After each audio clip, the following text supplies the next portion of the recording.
Finally, we have some real football to talk about. Kind of.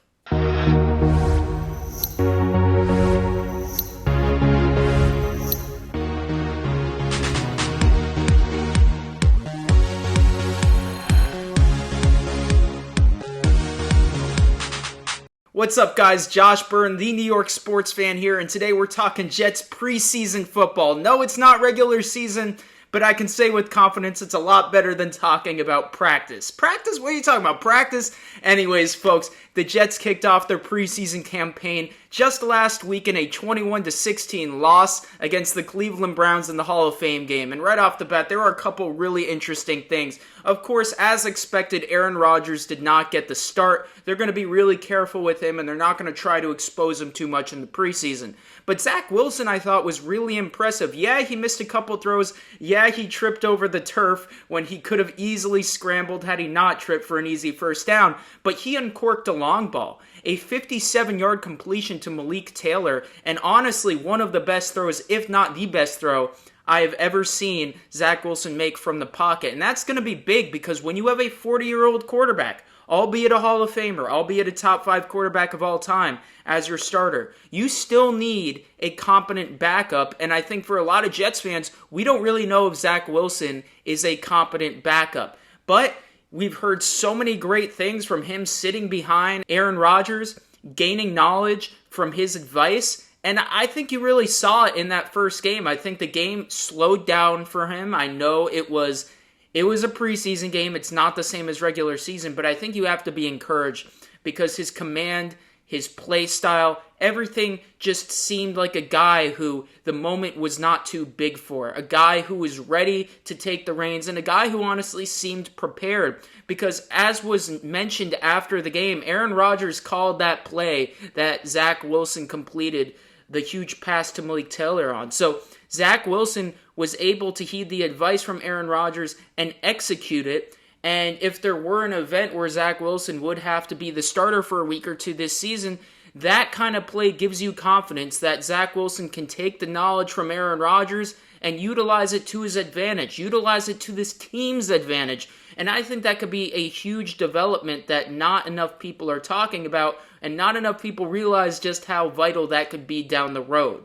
Another huge thing for me was seeing Mekhi Becton. This is a guy who hasn't played an NFL game in just about 2 years now, but we know, based on what we saw from him his rookie year, Mekhi Becton has the sheer potential, the raw ability, the amazing talent to be a top-tier tackle in the National Football League. The question for him is sustainability and durability. And honestly, those questions are still apparent after the Hall of Fame game. He did play 7 snaps. Of those 7 snaps, from what I saw, he looked really good. He looked like the guy we saw in his rookie year. However, he did just play 7 snaps, and reporters said before the game it was expected for him to go out and play up to 20 to 25 snaps.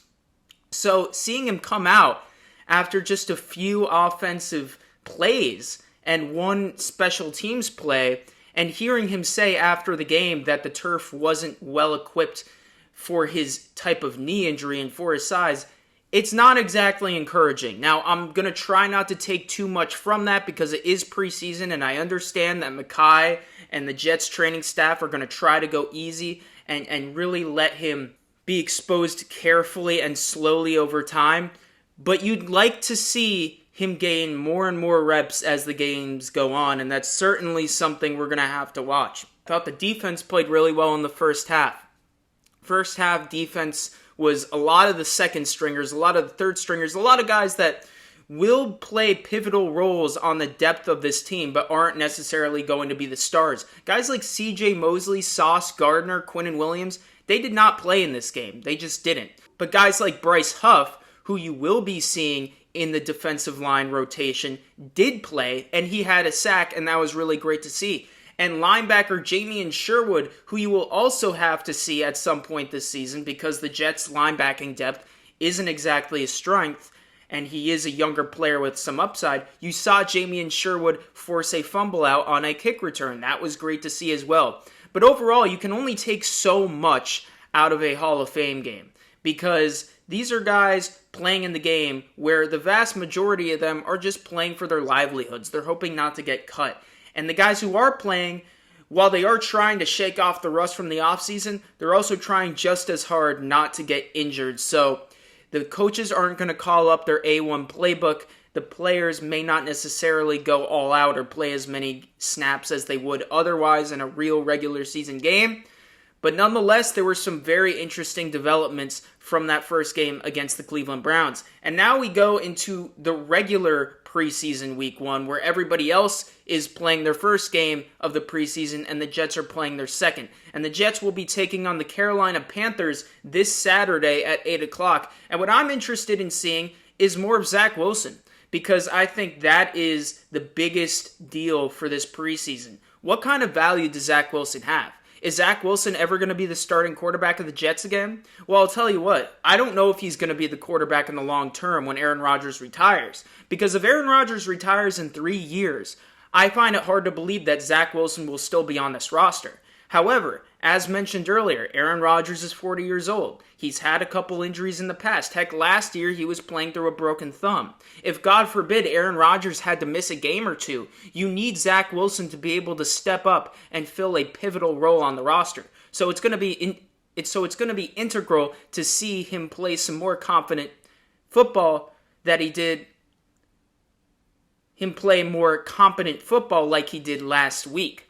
And also, I want to see more from the running back room. I think at times the Jets' running game struggled in week 1, and maybe that has something to do with the offensive line. But overall, you need to see what you can get out of Israel Abanikanda. As someone who went to Pitt, I know the guy is uber talented. He's extremely explosive.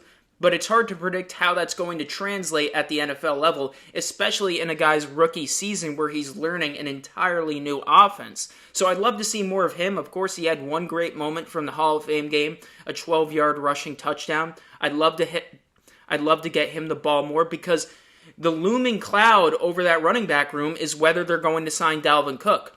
Well, if guys like Michael Carter and Israel Abanikanda can prove something here in the preseason, then it would probably lessen the need for Joe Douglas in the front office to go out and sign a Dalvin Cook.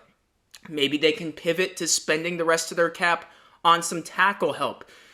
That's the next thing that I'm looking for in this game. The left tackle position. Mekhi Becton played 7 snaps in the first preseason game. I'd like to see him gain more reps. And also, videos have come out from training camp that have shown Billy Turner getting a lot of first-team reps, and he has been getting absolutely lambasted by the Jets' defensive linemen. I don't know if that's an indictment on Billy Turner or just a statement of how strong the edge rushing depth is on the Jets, but I do know one thing. They're going to need some solid tackle play to protect Aaron Rodgers and get the most out of him, and of course, that is extremely important for the success of this team.